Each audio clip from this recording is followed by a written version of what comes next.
Hello, it's Scott Manley here with episode 86 of Interstellar Quest. Sean Locke and Billy Bobkus Kerman are sitting in the Highlander. They are on Minmus, but they are not anywhere near the Highlands. Indeed, they are on some of the flatlands, but that is their next destination. They have solved their fuel harvesting problems, and you can see them filling up on liquid fuel. Because of the way Interstellar works, you get more oxidizer than you do liquid fuel, because it presumes that liquid fuel is in fact hydrogen, which actually, isn't such a bad presumption. But regardless, we are going to be taking this thing somewhere else. We're actually going to be headed in the direction of those hills somewhere over there. Presumably, there's a good chance of finding Highlanders up this way. We're going to look at this plateau, so we hook a bit to the left there, or rather we move a little westwards, take some take some science readings while we're actually flying over the surface, because of course we are here to get all the science. That is our brief, that is what we will do, and that is what we will not return until we have finished, indeed.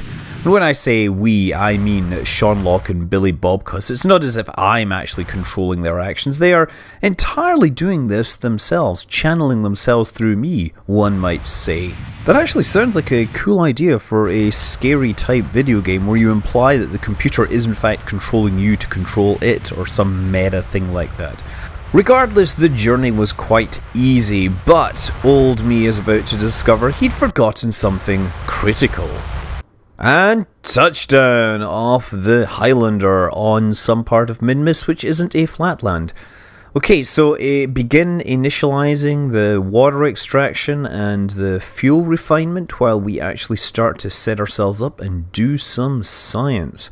Wherever we are, it's time to do science. So begin the materials bay.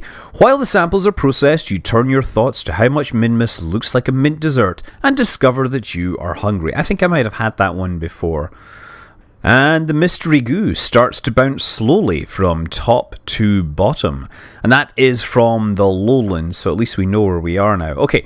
So now we have some experimental data. It's time to get these guys in the lab so that they can actually process it. The lab needs 2 occupants, and that's what we have. We just have to move them in there, and oh, isn't there supposed to be like a right-click option here to like clean up things and collect data?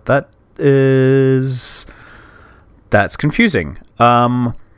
And I have no right-click menus, actually. Oh, wait a second. Do I need to have, like, crew in the capsule to get the right-click menu? This is uncontrolled, that's what it is. Yes, if only older me had thought about including a probe body or an extra crew member so that the science lab would actually be useful. Well, never mind. Let's get on with the science. You look up at the Highlands and wonder out loud whether you could jump over them. Mission Control advises you not to try. Okay, so we collected a bunch of data, get that back into the lab so we can, do whatever we want to do with it. But right now we want to collect it and fire up my RCS pack. It's kind of hard to fly when you don't have the RCS pack enabled. In fact, given the position of the engines, of course, on the RCS pack, it should actually just send you spinning head over heels all the time, because they're clearly offset from the actual center of mass of a Kerbal. Although, to be fair, maybe I'm not understanding the exact mass of a Kerbal. Perhaps Kerbals actually incorporate negative matter into their bodies. Probably not. And you look up at the Highlands and wonder, wait, no, this is another EVA report from the lowlands. You take a handful of snow, ice and dirt and put it in your sample bag. You hope the science team in Kerbal will figure out what it is and why it is unfit for consumption. I still think it looks like pistachio ice cream myself. Flag goes up, and flag says, "This mission is not going well." So yeah, we need to figure out how to actually run the lab, and I do have a plan which involves traveling to the refinery, the other refinery which has a probe. Then I can connect the 2 vehicles rather via a fuel pipe, and in theory that would then give control of the lab to the probe body which is on the refinery. So we can actually still do this, we just need to keep flying back to that refinery every time we want to reset experiments. Now, moving even deeper into space, we come to the Duna Express. Archibald and Lanber, who still is calling himself Sean at this time, they find themselves flying towards Kerbin right now at about 900 meters per second or thereabouts. I mean, the orbital velocity is 10.1 kilometers per second, but that doesn't factor in the relative motion. So I think it will arrive at about 1 kilometer per second, and we'll have to kill that velocity. And conveniently enough, if I look out the window, there we can see Kerbin and the moon doing their celestial dance against the smudged background of stars. See, the thing about sky maps is, or texture maps for stars, is that real stars, they always appear points at practically any resolution you can view them at. So simple skybox textures with stars painted on them inevitably look bad when you zoom them in, because real stars don't behave like that. As you zoom in, you see more fainter stars.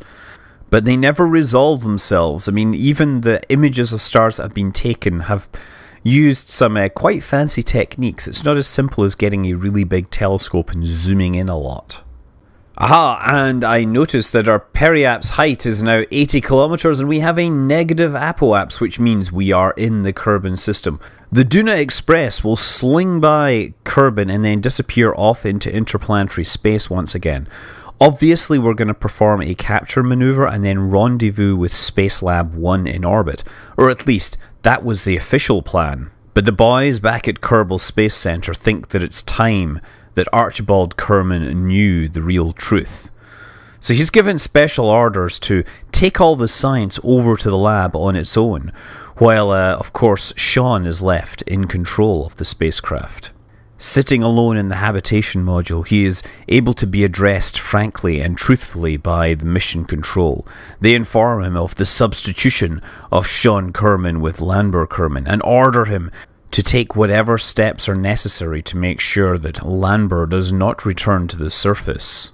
But while this cozy conversation is ongoing, suddenly the engines fire up. This module has no instrumentation, no controls or anything.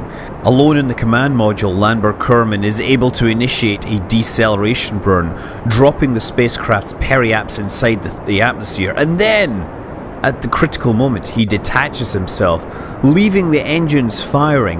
Archibald inside the habitation module, unable to turn these things off.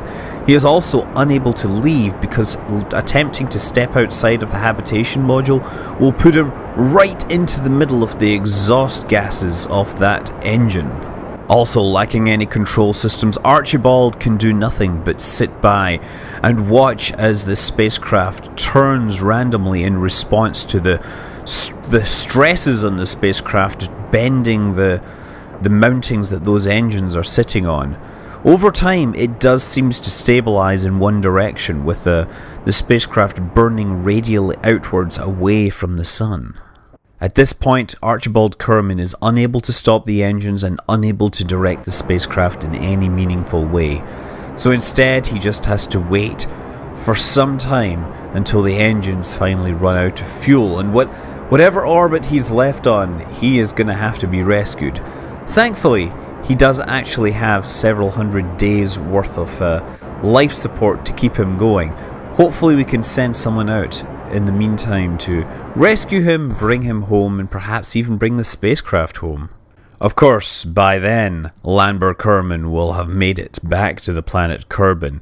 He is on a straight line back into Kerbin's atmosphere with whatever secrets that he has actually acquired. On this orbit, Archibald may be the first Kerbal to get as far as Dres and return. Of course, there is that minor problem of Kerbin not being anywhere near where he'll be when he returns. The one upside to all of this is that because this was a Duna mission and because it already lost one of its crew, then Archibald does in fact have a lot of food and a lot of snacks to keep him entertained and sustained in the time that it's going to take to return. Now, with Landber's surprise change of tactics and trajectory, it means we have no vehicle in the vehicle assembly building which we can build and launch in time for it to intercept.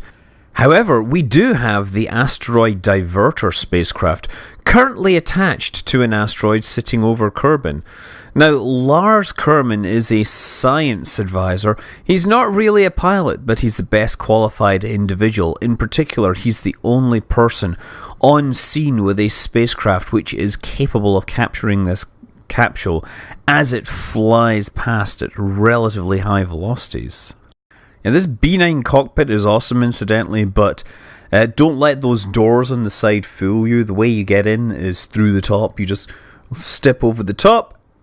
Oh, and apparently I'm stuck. No reaction control, no rotation, no mouse control. Okay, so he's just kind of stuck there. He's not responding. This does look a lot like the bailed out glitch, which I so love to document, but unfortunately hate to be actually hit by. So, maybe if I slide the spacecraft backwards, I can get him near the hole, the port. So if I decouple, then we do start moving backwards ever so slowly, which means the ladder is actually moving closer to the Kerbal, so I just need to be in control of him at the appropriate time. Come on, is that him? Yes, come on, boost, board, yes! Lars German on board the asteroid rediverter and ready for business. We have a decent amount of fuel, we have RCS for extra thrust. We are gonna do great. Oh, what a beautiful shot, of course, of the sun and my epic hardware ready to pluck this space capsule out of the sky. So, first thing we really want to do, if we're going to be aggressive, we're going to try and flip into the right plane. I'm mostly doing this, even though it does need a lot of fuel. I did the plane correction first when it's least efficient, because it does actually simplify setting up the maneuver nodes to make sure that we can intercept this. Anyway, so to correct the inclination, I'm going to need to start thrusting upwards initially, or north, so to speak, and then once we get past the kind of 50% position on the board meetings, then it's okay to actually step out at that point, some might say. Okay, so early on in the cycle, we're low down. We do actually need extra thrust, so what I can do is use some of the RCS thruster fuel to give me higher thruster levels. So yeah, we go from about 15 to about 48, so it's a factor of 3 higher, more or less.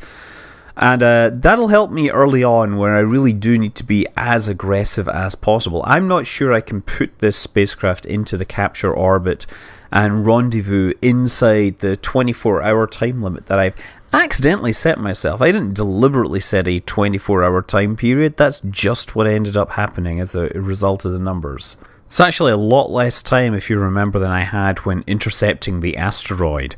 Of course, the upside is that this capsule is a lot lighter than the asteroid and should be a little easier to capture it and actually slow it down and put it into orbit. Unlike that asteroid, which took about 20 orbits, if I remember correctly. It also helps that since then I've actually deployed a number of power relay satellites, so I'm pretty much able to get 1.2 gigawatts almost anywhere in space around Kerbin, even if I do need to adjust the pointing of those dishes periodically.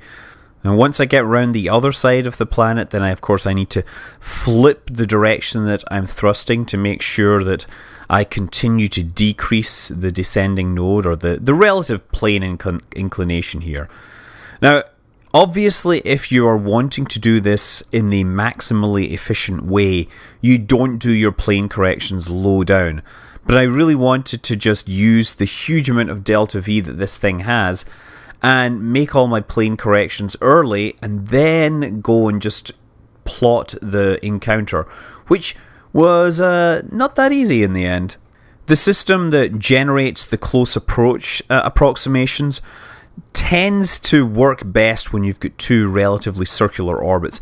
When you have a hyperbolic orbit and a highly eccentric orbit, I pretty much am only getting the encounters right where the node is crossing the two, when the node is at the same position as the two orbits intersections.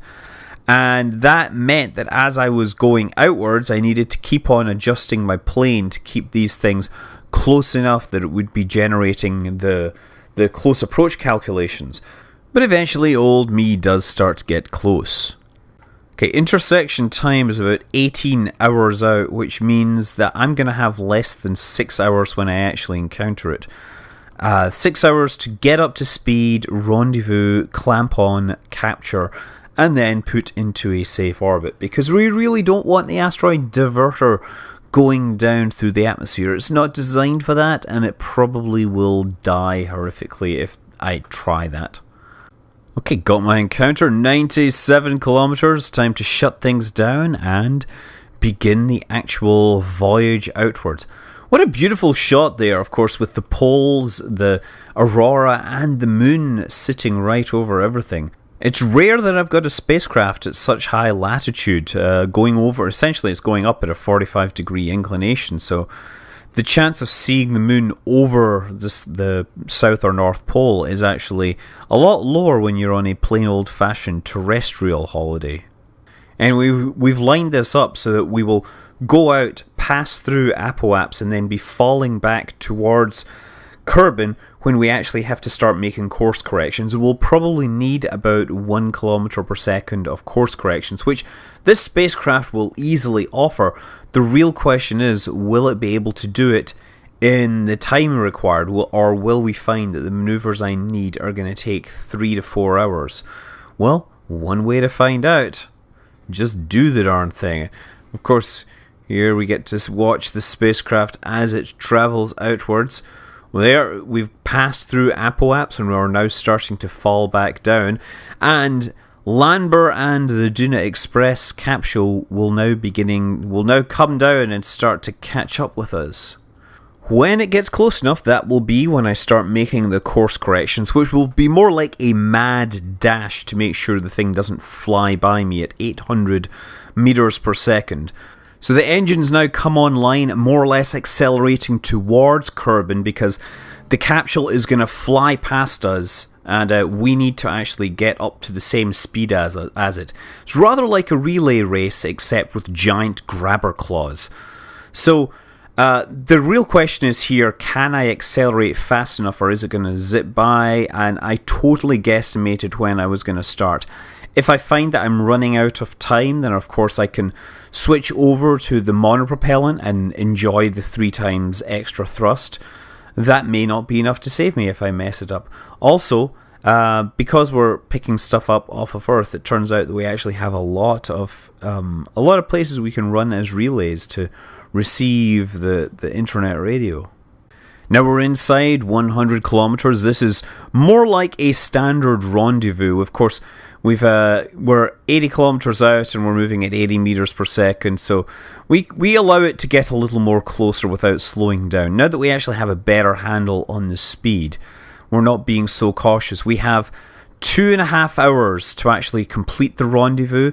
If we can't get the rendezvous and get the spacecraft out of the impact trajectory, then both spacecraft could be lost, which would not be a good thing. Okay, at 1.5 kilometers out, we've reduced our velocity to about 15 meters per second, which means it would take us about just under 2 minutes to actually get there, for those who can't do basic mathematics. But I doubt that many people watch this channel without at least understanding basic arithmetic. And there we go, 200 meters out. We will, of course, have loaded the capsule. And now, once we get close, we'll reduce the velocity to 1 meter per second. And it will be up to us using the grabber.